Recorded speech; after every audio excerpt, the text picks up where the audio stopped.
So let's do this. Alright? We all know spousal support and child support is very important to everybody.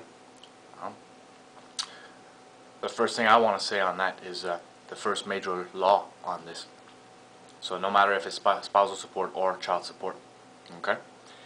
If you were making $1,000 a month while you were in your couple relationship and you decided to have a child and then you get divorced and then this whole thing comes about where somebody has to start paying child support or spousal support, you will never have to upgrade their lives. Meaning you will be forced to pay if you're forced to pay. Some are not, but if you are forced to pay, you will be forced to pay up to the level of lifestyle you both had while you were together. Fact of life. So if you were poor and then all of a sudden you're not in that relationship and you're making $10,000 a month now, those children or that spouse cannot come after you for more money than what they were used to while the relationship was intact. First fact. Second fact, and this one's also very important, alright? Once the relationship has split up and mommy or daddy has started moving on, okay, and mommy decides to shack up with a different man, spousal support ends right there and then. If that parent decides to take on responsibility while he moves in with your ex-wife, then he took on responsibility. If that relationship does not work, that ex-wife is not entitled to go back after the first father. Fact of life. Remember that. Thought for knowledge. That's why I'm going to tell you, choose wisely.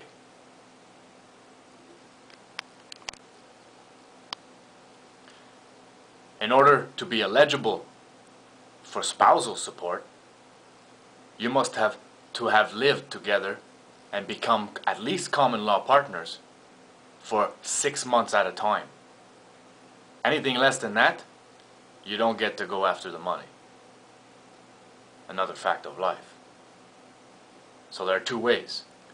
You can get married in court, married in front of a judge, in front of a priest, in church, or you can become common law partners.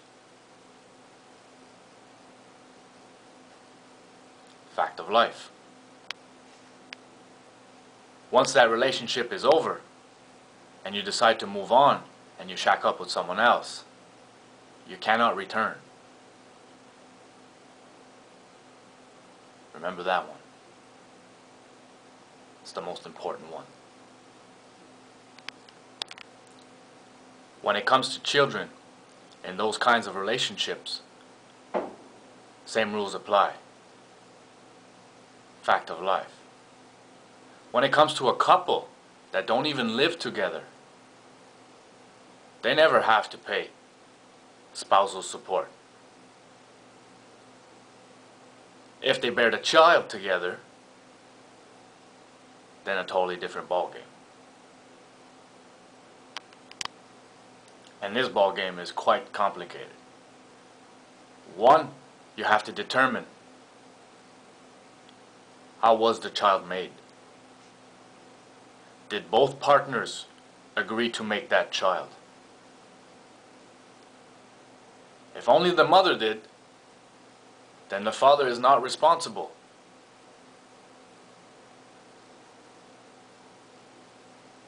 Two, if you both decided to make that child,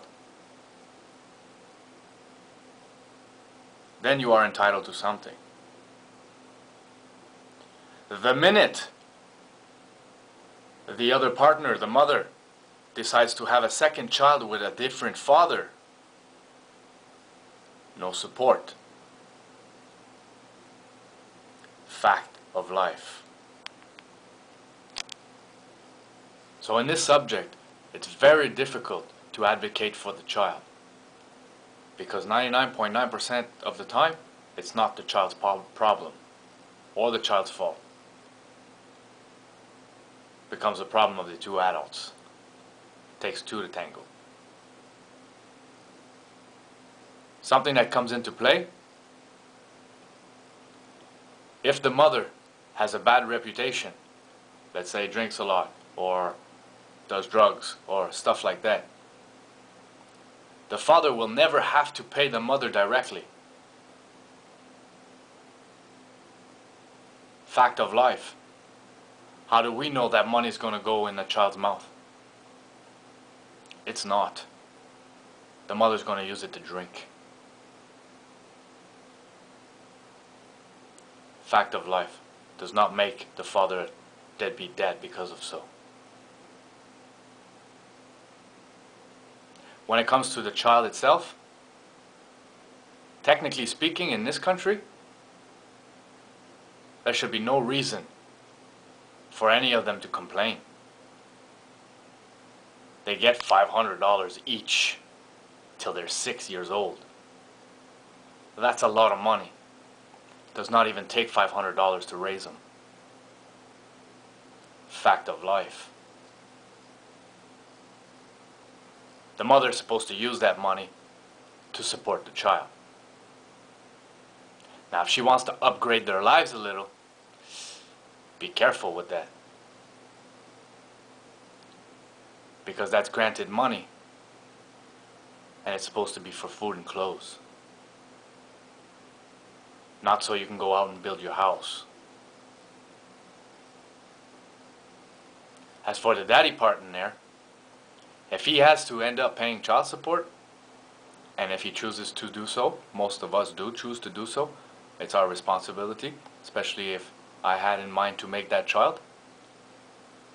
We pay for it. But we don't have to upgrade the child's life. At all. So like I said, if in a relationship we were making little bits of money, then you'll get little bits of money.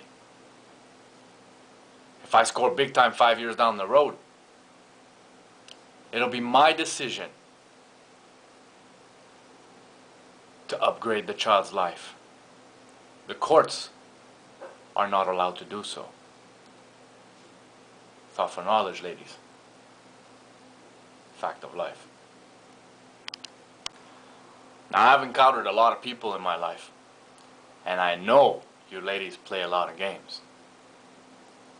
So just to go out and have sex, make love to a rich dude in hopes that you get pregnant, for you to turn around afterwards and go after his money for support, that is breaking the law. Not the same at all.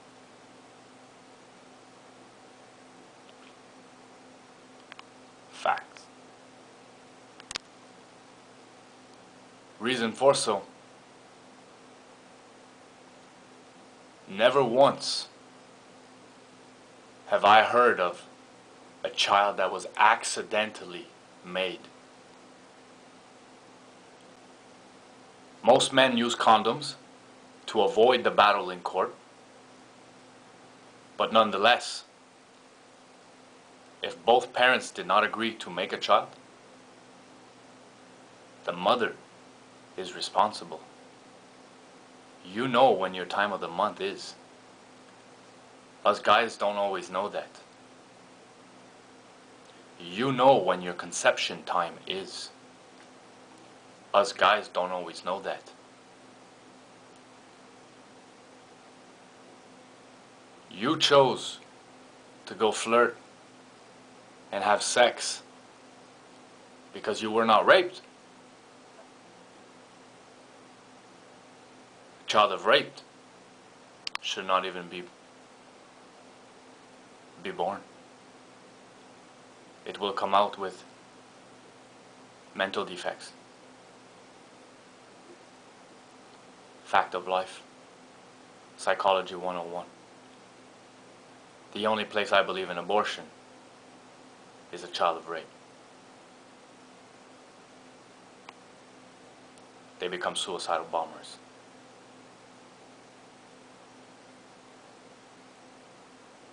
Now ladies, this is the new millennium. And you are above us even most of the time. On pedestals.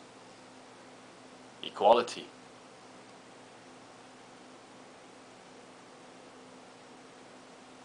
rest assured that if it's your conception time, the father you're trying to choose or pick better be made aware. If he's not aware, the mother will lose in court. Remember that.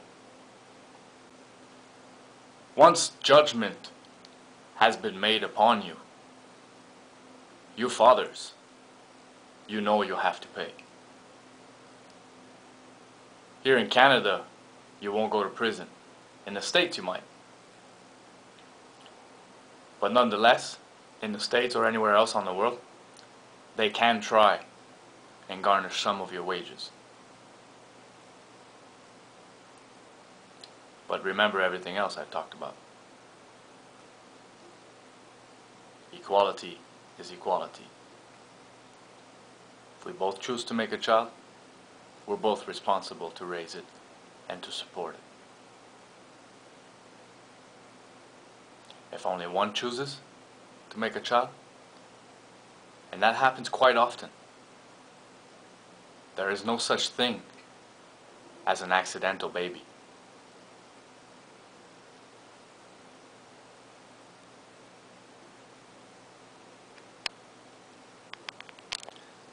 Now that was for babies made without the relationship, without the wedding. Wedlock babies, daddies, we do know when the time of the month is.